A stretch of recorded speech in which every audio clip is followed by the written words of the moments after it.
Senior सहाफ़ी मोहम्मद मालिक से उनका तज्जिया लेंगे। मालिक साहब बहुत बहुत शुक्रिया साथ देने का। सर, पोलियो कैंपेन से लेके मस्जिदों में नमाजों से लेके सिक्योरिटी से लेके रमज़ान से लेके हर एक दलील सामने रख दी गई है। क्या यही समझा जाए इलेक्शन कमीशन के आज के इजलास से और पिछले 24 घंटे में जो हो रहा है, this a whole lot of excuses and nothing else not to have elections?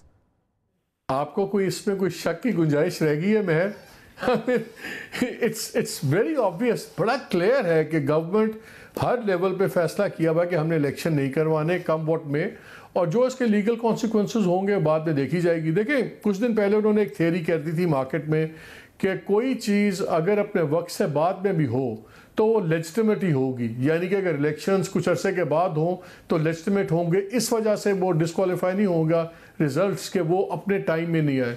फिर हमें एग्जांपल्स भी दी गई, सैलाब की एग्जांपल दी जाती हैं, मोहतरमा की शहादत की एग्जांपल दी जाती है, सब कुछ। और उनको ये पता है कि इस मुल्क में अल्टीमेटली आप जो मर्जी वायलेशंस कर लें, जो ग्राउंड रियलिटी है वो होल्ड करेगी। एंड आई थिंक ये अदालतों में मामला जाएंगे। बिल्कुल यही लग रहा है सर, अदालतों में जाएंगे। मगर ये मिल बैठ के क्यों नहीं इस पे इत्तफाक राय हो जाती, जब वो चाहते हैं वफाकी हुकूमत के एक ही टाइम पे सारे प्रोविंशियल और सेंटर के इलेक्शंस हो, क्यों नहीं रीच आउट करते? नहीं, मिल बैठ तो रहे हैं। वो मस्केटियर्स की क्या लाइन थी, all for one, one for all, या was it the other way around? तो तीनों मिल रहे हैं ना, वो सहमत है सारे, उसमें कोई मसला नहीं है। खान साहब के तो मसाइल और किस्म के हैं। मेरा ख्याल है खान साहब के मसाइल इलेक्शन से ज़्यादा बहुत सीरियस हैं। बहुत लोग इसको बड़ा लाइटली ले रहे हैं। कल का जो केस लग रहा है, आई थिंक बड़ा सीरियस केस है, जो इस्लामाबाद हाई कोर्ट में 3 मेंबर बेंच का टेरियन वाला केस है। इसको लाइटली मत लें। ये उसमें असल जो अभी तक डिफेंस है या जो इशू है वो खान साहब की टीम का है जुरिस्डिक्शन का, कि क्या हाई कोर्ट की जुरिस्डिक्शन है या नहीं है इसको सुनने की। और अगर उस कोर्ट ने, बेंच ने डिसाइड कर दिया कि उनकी जुरिस्डिक्शन है, तो बाकी केस बड़ा स्ट्रेट फॉरवर्ड है, जिसके अंदर एडवर्स रूलिंग बड़े आराम से ली जा सकती है। और फिर खान साहब के पास तो फिर वही होगा ना रेमेडी, बाद में कोई वर्डिक्ट आ जाता है to go to supreme court, again it's a legal battle. यकीन मानिए मैं सबसे ज़्यादा इस केस को ज़्यादा ख़तरनाक समझ रहा हूँ। और जो ये बातें ऐसे नहीं हवा में चल रही, खान साहब खुद भी कह चुके हुए हैं कि मेरी डिस्क्वालिफिकेशन की तैयारी है। आज शेख रशीद ने बड़ी स्ट्रॉन्ग स्टेटमेंट्स दी। उन्होंने कहा मैं अंदर था तो मुझे 3 लोग मिलने आए, जब मिलने आए तो मेरी आंखों पे पट्टी बांध दी गई, मेरे हाथ बांध दिए गए, और मुझे एक बार जेल से भी ले जाया गया। और उनका कॉन्स्टेंटली मेरे से एक ही बात की जा रही है कि आप साथ छोड़ दें, और डिस्क्वालिफिकेशन का फ़ैसला हो चुका है। ख़ुद खान साहब भी ये कह रहे हैं। सो आई थिंक ये इलेक्शन वगैरह तो बात की बात है। पहले इस वक्त सीरियस इश्यूज़ हैं वो खान साहब के अपने पॉलिटिकल और लीगल सर्वाइवल के हैं। और खान साहब के आपने देखा है बड़ी मिक्स्ड बयान भी आए हैं। उसके अंदर न्यूयॉर्कर का उन्होंने जब इंटरव्यू दिया तो उसमें उन्होंने कहा कि जो आर्मी इस्टेब्लिशमेंट है, it's a one man, army chief is all powerful, और वही सब कुछ है। फिर उनका बयान आ गया कि लग ये रहा है कि नए आर्मी चीफ ने पॉलिसी नहीं बनाई और बाजवा साहब की जो चीज़ें हैं वही चल रही हैं। फिर उनका बयान आ गया कि मैं इंतज़ार कर रहा हूँ, अगर मुझे आर्मी चीफ ने कांटेक्ट किया तो मैं फ़ैसला करूँगा, हो सकता है मैं कॉन्फ्रेंस के अंदर आ जाऊँ, ऑल पार्टीज कॉन्फ्रेंस टेररिज्म के ऊपर। तो एक तरफ वो कह रहे हैं कि शायद नया army chief is a nobody, जिसकी पॉलिसी नहीं है, तो फिर तो वो कमज़ोर आर्मी चीफ है। अगर वो रिटायर्ड बंदे की बात चल रही है या उसका निज़ाम चल रहा है, दूसरी तरफ उससे ही उम्मीदें लगाते हैं। तो हमें कुछ कॉन्फ्लिक्ट्स नज़र आ रहे हैं मुझे खान साहब की इस वक्त पॉलिटिक्स में, और कुछ परेशानी नज़र आ रही है।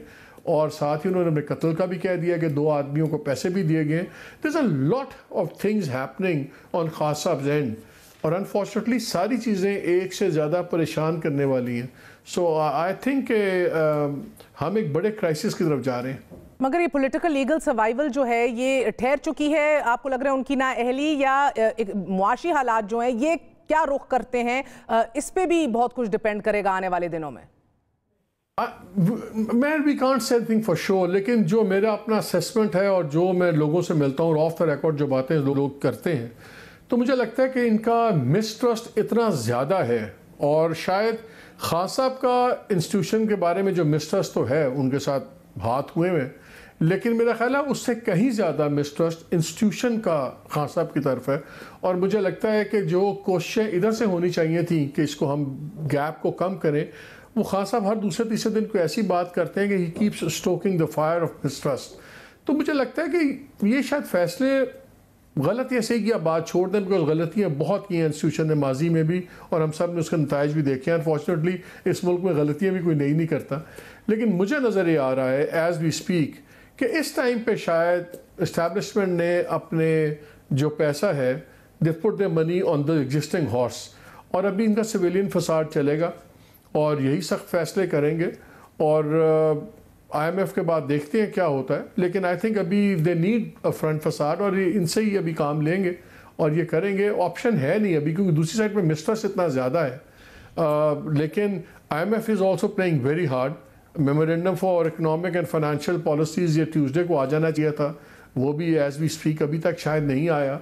उसके अंदर फ्रेमवर्क होगा, फिर आपको 1-2 दिन चाहिए।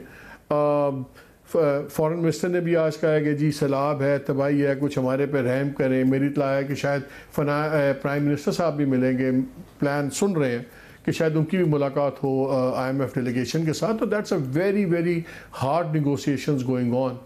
Everybody is in the soup, आसान किसी के लिए नहीं है, बिल्कुल नहीं है। मगर सर मुझे आपने जो आपने बात की ना मिसट्रस्ट की, मरियम नवाज शरीफ साहिबा को हमारी इतलात के मुताबिक तो क्लियर चिट मिल गई है इदारों की तरफ से, तो उन्होंने कम बातें की थी, उधर मिसट्रस्ट जो है वो कम था, जो उधर क्लीन चिट मिल गई है। देखिए पॉलिटिक्स में सब कुछ ही होता है, पावर पॉलिटिक्स में तो बहुत कुछ होता है।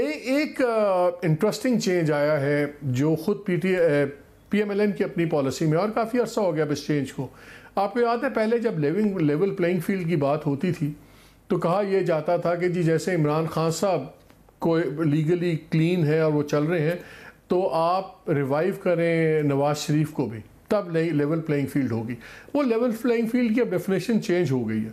अब PMLN इस बात पे ज़्यादा खुश है कि बजाय इसके कि नवाज शरीफ रिवाइव हों, आप इमरान खान को भी डिस्क्वालीफाई कर दें। बिकॉज इनका ख्याल ये है, राइट या रॉन्ग वो अलग बात है, इनका ख्याल ये है कि हमारे में इतनी डेप्थ है पार्टी स्ट्रक्चर के अंदर, और ज़ाहिर है 30 साल से ये कर रहे हैं काम, पावर में कर रहे हैं, तो आपकी पूरी ग्लोबी बन जाती है कि इनका ख्याल है कि हम 2-4 साल का रगड़ा भी खा सकते हैं, लेकिन अगर खान साहब एक्टिवली प्राइम मिनिस्टर नहीं बन पाते या कुछ ऐसी चीज़ नहीं हो पाती, तो वो उसका बहुत ज़्यादा डेवस्टेटिंग इफेक्ट होगा PTI के ऊपर as a party.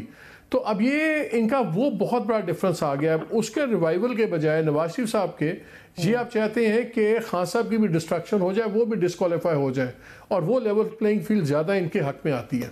And is there any method to this madness? इस हुकूमत को कुछ समझ आ रही है ये क्या कर रहे हैं? मेमोरेंडम थमाया नहीं जा रहा, IMF दे नहीं रहा, और हम लोगों ने 83 तक काबीना कर लिए, 5 नए स्पेशल असिस्टेंट्स डाल दिए, पेट्रोल पंप्स को मजहब की और मॉरल पुलिसिंग करके उनको रोक रहे हैं, रेट ऑफ स्टेट कोई है नहीं। सर मुसद्दिक अभी मेरे प्रोग्राम में थे कुछ देर पहले, and he was very categorical कि आप देखेंगे कि अगले 24 घंटे के बाद आपको नज़र आएगा कि रिजल्ट क्या है, और ये हम बिल्कुल नहीं होने देंगे। मैंने कहा ठीक है देख लेंगे, लेकिन मुझे याद है इसी गवर्नमेंट में अभी स्टेट बैंक गवर्नर ने भी कहा था कि 23 तारीख जनवरी को हम आपसे पूरे उन बैंक्स का बताएंगे जिन्होंने 100 बिलियन का टीका लगाया था डॉलर की ट्रेड में और इकॉनमी तबाह की थी, वो भी अभी तक कुछ नहीं हुआ। लेट्स सी व्हाट हैपन्स, क्या ये करते हैं।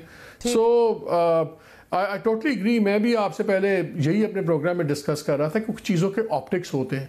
एक तरफ कॉस्ट कटिंग की बात हो रही है, एक तरफ सब कुछ, और फिर आपने 7 बंदे, 5 कल 2 आज, 24 घंटों के अंदर क्रिटिकल आपकी टॉक्स चल रही हैं कॉस्ट सेविंग के ऊपर, सब के ऊपर, और आपने 7 बंदे खड़े कर दिए स्पेशल असिस्टेंट्स, और आप जो से 84 के 86 बन गए हैं शायद आप टोटल, उसके अंदर 23 लोग ऐसे हैं जिनके पास महकमे ही नहीं है, पोर्टफोलियोज ही नहीं है सिरे से। कमाल है। बहुत बहुत शुक्रिया मोहम्मद मालिक साहब।